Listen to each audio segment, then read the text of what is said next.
Steps of journalizing.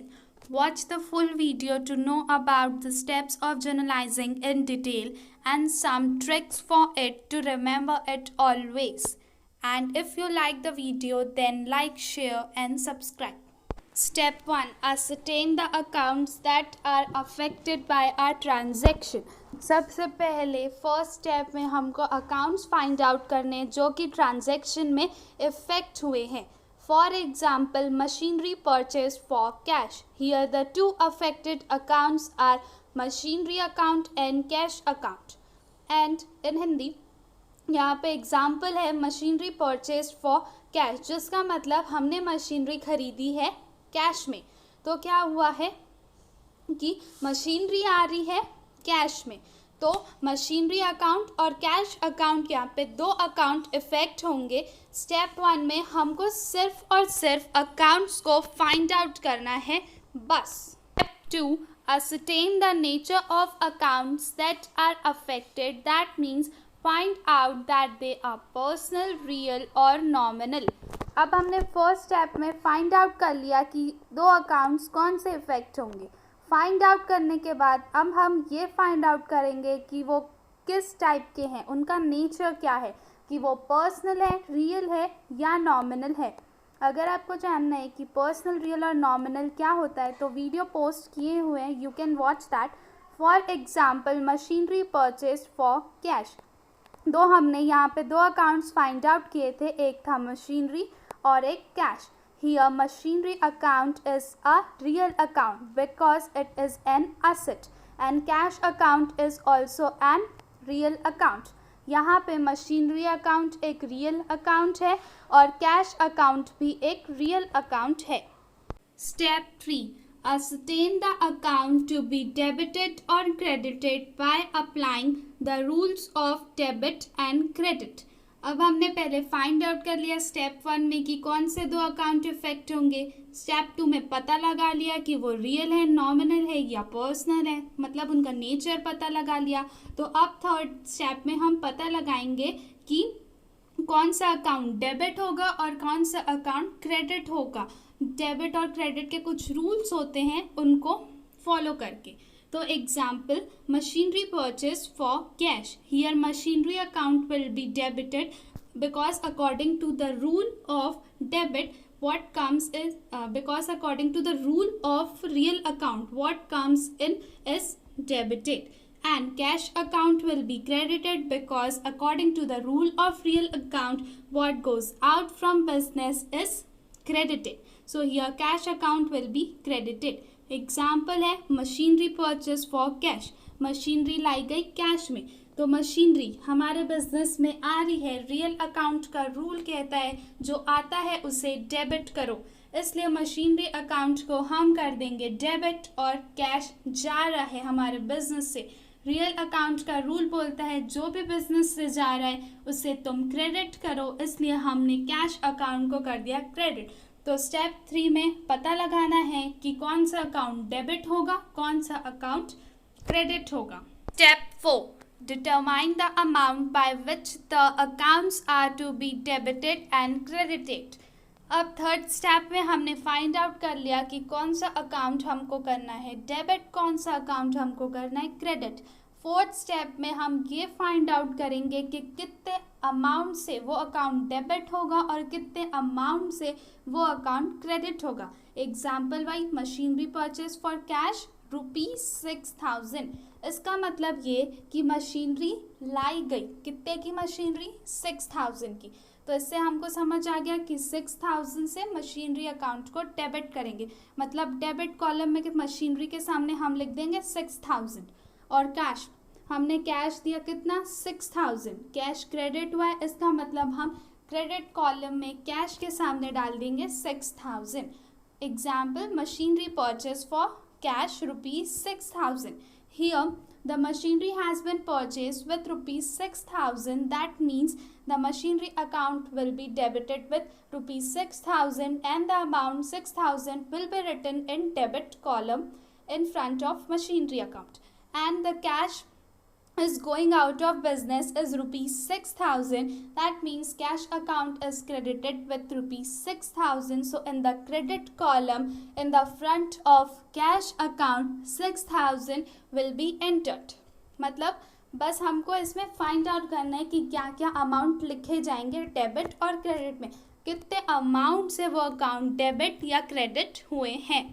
Step 5. Record the date and month of the transaction in the date column and the year at the top. हमने find out कर दिया कौन सा account debit होगा, credit होगा, कितने amount से होगा. अब हम डेट जो भी होगी वो डेट और उसका ईयर. डेट कॉलम में सबसे ऊपर में टॉप में हम लिखेंगे ईयर और नीचे आएगी date. For example machinery purchase for cash rupees 6,000 on January 1, 2003.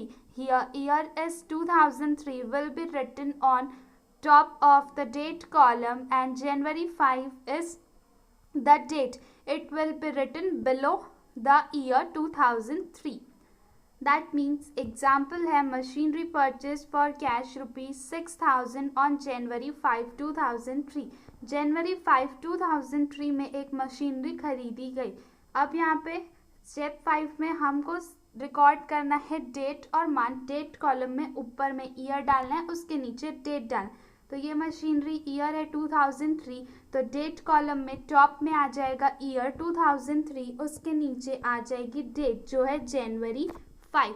तो फिफ्थ स्टेप में हमको डेट और ईयर रिकॉर्ड करना है डेट कॉलम में. Step 6. Record in the particulars column the amount to be debited along with the name of the account. Abbreviation debit is written in the same line against the name of the account. Write the amount to be debited in the debit column. Step 6 ये है कि हमको particulars जो column होता है journal में वहाँ पे डेबिट जो अकाउंट हो रहा है उसको रिकॉर्ड करना है. उसके साथ साथ हम डेबिट का एब्रीविएशन मतलब उसका शॉर्ट फॉर्म DR लिखेंगे उसके साथ सेम लाइन में जहाँ पे हमने जो अकाउंट डेबिट हो रहा है वो लिखा है वहीं पे, और जो उसका अमाउंट होगा जिससे वो डेबिट हो रहा है उसको हम डेबिट कॉलम में लिखेंगे. Let's understand step 6 with an example. Machinery purchase for cash rupees 6,000 on January 5, 2003. Here machinery account is debited, so it will be written in particulars column as machinery account debit. Here the account which is to be debited is written along with the abbreviation. Example है machinery purchase for cash. Machinery लाई गई cash में, इसमें machinery account हो रहा है हमारा debit, इसलिए हम मशीनरी अकाउंट लिख देंगे और उस सेम लाइन में हम राइट साइड में डेबिट लिख देंगे जो कि शॉर्ट फॉर्म है डेबिट का, DR लिखेंगे. Step 7. Record in the particulars column the amount to be credited. The account to be credited. Name of the account to be credited is written in the next line preceded by the word to. The word to is written towards the right after leaving a few spaces. Write the amount to be credited in the credit column. Step 7 में हमको particulars column में हमने वो तो लिख दिया step 6 में जो डेबिट हो रहा था. अब उसी के नीचे हम वो अकाउंट लिखेंगे जो हमारा क्रेडिट हो रहा है, लेकिन अकाउंट लिखने से पहले उसके सामने हम टू लगाएंगे. टू कैसे लगाएंगे, थोड़ी सी गैप छोड़ेंगे, उसके बाद बीच में एकदम लिखेंगे टू और जो अकाउंट क्रेडिट हो रहा है वो, और जो अमाउंट से क्रेडिट हो रहा है उसे हम क्रेडिट कॉलम में प्लेस कर देंगे. Let's understand step 7 with an example. Machinery purchase for cash rupees 6,000 on January 5, 2003. Here machinery had been purchased for cash, which means cash account will be credited. So it will be written below machinery account, leaving some space, and it will be written in the center. And before cash account we have to place 2. So it will become to cash account. Step 7 को हम एक example की मदद से समझते हैं. Machinery purchase for cash. Machinery खरीदी गई कैश में, तो कैश जा रहा है इसलिए वो क्रेडिट हुआ है, तो मशीनरी अकाउंट को स्टेप 6 में हमने कर दिया डेबिट. तो स्टेप 7 में हम टू कैश अकाउंट को क्रेडिट करेंगे। क्रेडिट करने के लिए कैश अकाउंट से पहले हमको टू लगाना है और थोड़े राइट की तरफ खिसका के लगाएंगे, क्योंकि ये जो हमारा टू कैश अकाउंट है वो एकदम बीचों बीच आना चाहिए। Step 8, record brief description of the transaction starting from the next line in the particulars column. The brief description of the transaction is called narration. Step 8 में हमको एक बड़ा सा डिस्क्रिप्शन लिखना है ट्रांजैक्शन का, जो हमको बताएगा कि उस ट्रांजैक्शन में हुआ क्या है। ये जो है डिस्क्रिप्शन वो हम पर्टिकुलर्स कॉलम में ही लिखेंगे। जो हमने एंट्री बनाई टू कैश अकाउंट उसके नीचे लिखेंगे ब्रैकेट में, और जो बीइंग से स्टार्ट होगा और बताएगा कि ट्रांजैक्शन में एक्चुअल में हुआ क्या है, इसे हम नरेशन बोलते हैं। Thank you for watching the video. अगर आपको वीडियो पसंद आए तो लाइक, शेयर और सब्सक्राइब ज़रूर करें। Thank you.